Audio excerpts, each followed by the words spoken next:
Comment voter pour les membres de l'Assemblée populaire nationale le 12 juin 2021? L'électeur doit se rendre au bureau de vote où il est enregistré.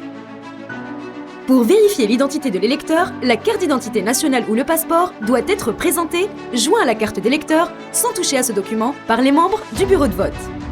Après s'être assuré que le nom figure sur la liste des signatures, l'électeur prend tous les bulletins de vote et l'enveloppe.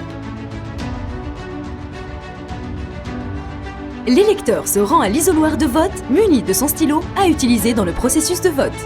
Il choisit le bulletin de vote pour lequel il a fait son choix et se séparer des autres bulletins. L'électeur doit s'assurer que son bulletin de vote soit en bon état, qu'il ne soit pas taché d'encre, qu'il soit clair et non déchiré. L'électeur doit mettre un X dans les 4 possibilités. Première possibilité, mettre un X dans la case correspondant au nom du candidat choisi. Deuxième possibilité, mettre un X dans la case de 2 ou plusieurs candidats choisis. Troisième possibilité, mettre un X dans toutes les cases des candidats choisis.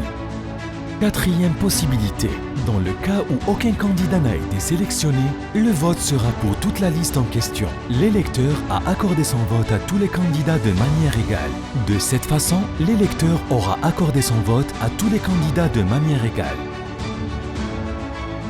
L'électeur plie le bulletin de vote, puis le met dans l'enveloppe et se rend dans l'urne où il vote.